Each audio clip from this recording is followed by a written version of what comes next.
Bonjour à toutes et à tous. Nous démarrons ce bulletin d'information avec le chef de l'État Macky Sall qui a annoncé une enveloppe globale de 10 milliards de francs CFA pour venir en aide aux populations affectées par les inondations. 3 milliards en appui direct à ces populations sinistrées pour l'achat plutôt de produits phytosanitaires, des matelas et autres biens perdus dans les inondations. 7 milliards seront alloués au service des sapeurs-pompiers. Le président de la République a également lancé un appel pour un changement de comportement. Il invite les populations à éviter de construire sur les voies d'eau. Je vous propose de l'écouter. C'était sur les antennes de la radio-télévision sénégalaise. J'ai décidé de mettre en place un budget d'urgence de 10 milliards de francs CFA, dont les 3 milliards serviront d'appui direct aux populations sinistrées sur la base des rapports des gouverneurs, préfets et sous-préfets en relation avec les maires qui sont dans leur localité. Et ces 3 milliards serviront de cash transfert d'appui donc financier direct par famille, mais aussi d'achat de produits phytosanitaires, de matelas et d'appui divers. Mais aussi il y aura une partie vivre pour des familles qui ont aussi perdu jusqu'à leur ration mensuelle. Et les 7 autres milliards, justement, serviront à accompagner les services des sapeurs-pompiers, de l'ONAS et de l'achat de matériel supplémentaire pour l'évacuation des eaux de pluie.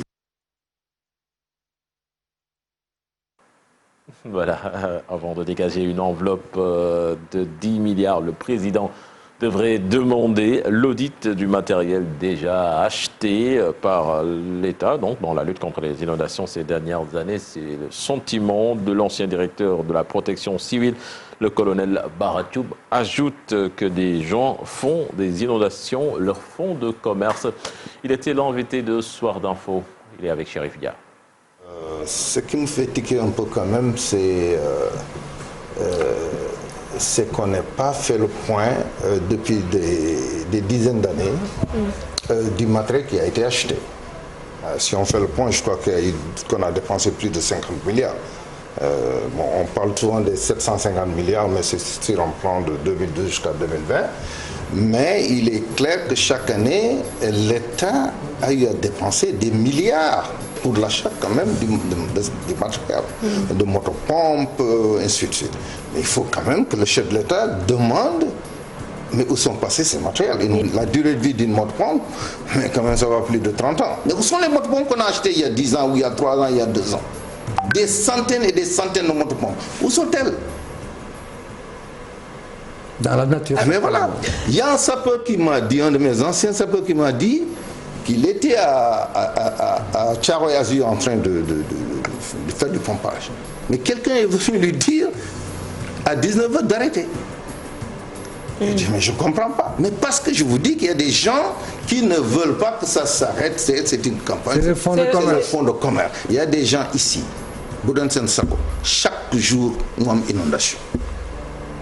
C'est une campagne pour eux. Est-ce que cela justifie? Oui. Mais quand on n'est pas patriotique,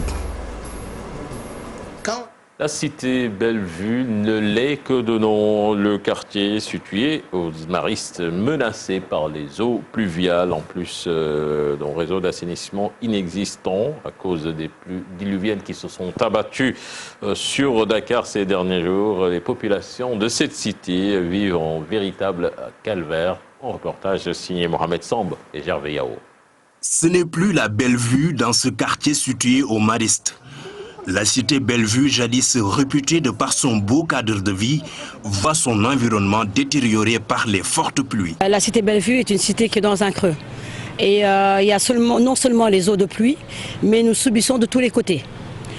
Donc lorsque la Sénélec perce des trous dans le grand mur que nous avions eu à l'époque grâce à M. Abdoulaye Wade après les inondations de 2005, les prestataires malheureusement oublient de reboucher ces trous, nous encaissons par là-bas, donc l'eau s'infiltre par là. Et lorsque l'eau vient de la zone de captage aussi, le mur donc, qui nous sécurise, par ce mur-là, il y a des infiltrations d'eau. De plus, il y a les regards de l'ONAS qui se trouvent entre la cité Bellevue et la cité AXA qui déversent les eaux. Et ces eaux de pluie étaient tellement c'était tellement énorme que ça a affaissé un mur et le mur s'est effondré. Madame Silla, à l'image des autres citadins, vit le calvaire de l'inondation. Elle crie un défaut de réseau d'assainissement. Nous encaissons de tout le monde et nous, en fait, nous n'avons pas de système d'évacuation des eaux pluviales, nous n'avons pas d'assainissement et chaque année, ça va être la même chose. Nous n'avons absolument pas d'assainissement. Le réseau arrive jusqu'à l'école, le cours Sainte-Marie de Anne, jusqu'au niveau de la Sénélec et s'arrête là. Des dégâts collatéraux visibles, des images qui rappellent aux habitants de la cité le mauvais souvenir des inondations de 2005. C'est une situation très lamentable. On l'a connu en 2005. À cette époque-là, notre cher président de la République, Macky Sall, était le Premier ministre. Il a visité notre cité à bord de Zodiac. Il y avait des pirogues à l'intérieur. Nous espérons que peut-être Monsieur le Président de la République qui m'entend parler se souviendra quand même de cet événement-là. Et nous espérons quand même que cette fois-ci, une solution va être trouvée. La cité Bellevue est passée d'un cadre de vie généreux à un quartier menacé par les eaux pluviales. Sa population veut des solutions pérennes face aux problèmes d'assainissement. Ousmane Sonko fera face à la presse ce mercredi à partir de 14h au siège de PASTEF. La conférence de presse sera précédée d'une visite de terrain du leader du PASTEF auprès des populations sinistrées dans le département de Pikine. Le travail de la presse salué durant la gestion de la pandémie du coronavirus, même si des dérives ont été notées, notamment dans la publication de dossiers médicaux de certains malades. Le CORED procédait à une évaluation dans ce sens. On voit cela dans cet élément signé à Mamadou Fall et Mohamed Dian. Le CORED et d'autres structures de médias sont satisfaits du traitement réservé à la pandémie. Même si la couverture est difficile, les journalistes ont tiré leur épingle du jeu. Les journalistes sénégalais ont fait preuve de responsabilité parce que la plupart du temps, vraiment, ils étaient dans une logique de coopération avec les tenants du pouvoir. Parce qu'avec le point quotidien sur la Covid, et vous avez remarqué que systématiquement, les journalistes reprenaient cela. Le CORED constate malheureusement quelques dérives médiatiques de certains organes de presse. À un certain moment, il y a certains organes qui ont violé un peu ce gentleman agreement-là, ce qui a amené certains dérapages que nous avons essayé de corriger nous en tant que CORED, parce que moi, c'est un travail souterrain. En affichant à la une vraiment de journaux, le bulletin médical, voilà, donc autant de choses, les photos des morts, bref, il y a quand même quelque chose, quelques erreurs. Un plaidoyer est également fait à l'égard des femmes journalistes. Elles doivent avoir plus de responsabilités dans ces genres de situations. On a vu, le Media Watch a montré que, au fond, le sujet sur les femmes ou alors les femmes comme actrices, c'est 3,6%, donc bien moins de 5%.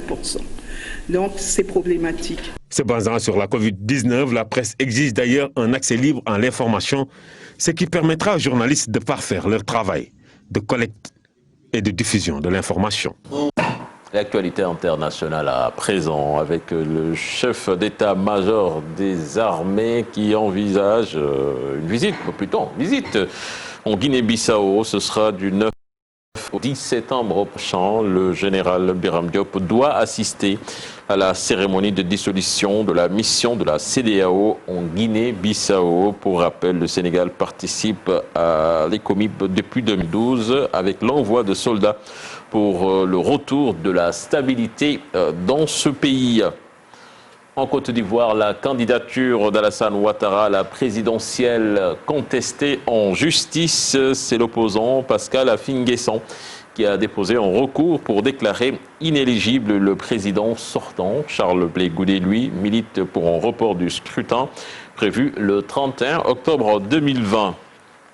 L'écho ne pourra pas voir le jour avant 3 à 5 ans. C'est une déclaration du président ivoirien Alassane Ouattara. L'annonce de cette monnaie en 2020 est ainsi reportée à nouveau en fin décembre 2019, rappelons-le. À la surprise générale, Alassane Ouattara avait annoncé à côté d'Emmanuel Macron que les pays de l'UEMOA vont adopter la monnaie en attendant que les autres pays de la CEDEAO puissent intégrer l'union monétaire. Au Cameroun, le président Paul Biya fixe les élections régionales au 6 décembre prochain plutôt, malgré les appels au boycott de l'opposition. On voit cela dans cet élément signé Fatou Bintou Conté. Le président du Cameroun, Paul Biya, a fixé ce lundi 7 septembre au 6 décembre prochain les premières élections régionales, notamment dans les zones anglophones, en proie à un sanglant conflit séparatiste. Mais le scrutin est rejeté en l'état par une partie importante de l'opposition qui entend le boycotter. Ce scrutin indirect dans les 10 régions camerounaises doit permettre la mise en place de conseils régionaux prévus dans la Constitution de 1996. Ce scrutin indirect dans les 10 régions camerounaises doit permettre la mise en place de conseils régionaux prévus dans la Constitution de 1996 pour promouvoir la décentralisation, mais jamais élus jusqu'à aujourd'hui. Ces conseils dans les 2 régions anglophones du nord-ouest et du sud-ouest devraient être aussi dotés d'un statut spécial promis en octobre 2019 par Paul Biya, 87 ans et au pouvoir sans partage depuis près de 38 ans, à l'issue d'un dialogue national pour tenter de mettre fin au combat entre les séparatistes et les forces de sécurité.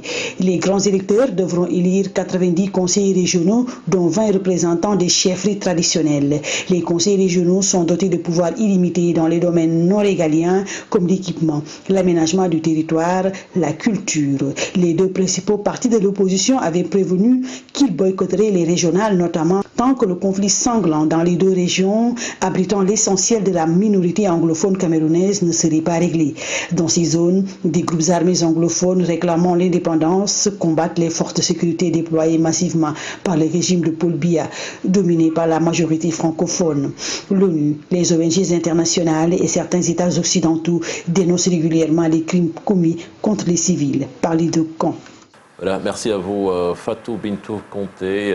C'était tout pour la page. La première tasse actu Fatidien. Donc l'information, c'est 10 milliards décaissés par le chef de l'État pour venir en aide aux populations affectées par les inondations. Chérif Dia, on le redit, des mesures à saluer, même s'il faut bien s'interroger sur la bonne utilisation de cet argent. Oui, et surtout on l'a vu avec l'ancien directeur adjoint de la protection civile qui l'a dit, parce que chaque année, quand il y a quand même ce genre de phénomène, l'État a déclenché soit le plan Orsec, mais aussi pour acheter du matériel, mais malheureusement, il n'y a pas d'inventaire ni d'audit, on achète à nouveau et on ne connaît pas la destination justement de ce matériel. Le président a dit qu'il va débloquer 3 milliards destinés directement à l'aide des sinistrés. Maintenant, bon, on a vu qu'il a tenté un peu de rectifier parce que lorsqu'il y a eu le Covid, l'argent destiné à l'achat des vivres, ils ont acheté des vivres. Maintenant, ils veulent que l'argent soit directement envoyé aux sinistrés. On espère que les sinistrés vont recevoir déjà cet argent. Maintenant, après, il faudra rendre des comptes de toute façon. Et puis, c'est bien aussi de débloquer de l'argent, mais les sinistrés aussi ont besoin quand même de voir le président sur le terrain. Parce que je pense que c'est un acte qu'ils vont saluer. Voilà, et puis, on attend toujours des éclaircissements sur les 750 milliards qui ont été injectés dans ce plan décennal, c'est ça. Et justement, Aïssatou Diofar va revenir sur cette nébuleuse des 750 milliards du programme décennal, le plan Orsec, qui ne doit pas être un moyen d'enrichissement pour certains. C'est ce que vous avez dit. Et retenez que sur les 10 milliards, les 3 milliards sont alloués aux sinistrés. Oui, directement, oui. C'est une aide. Oui, voilà, merci beaucoup, cher Tidiane. Merci également à toi, chérie, pour cette première tasse actu bien digeste. Tout de suite, on va tout de suite la revue des titres. Ce sera avec Mortala Gaye.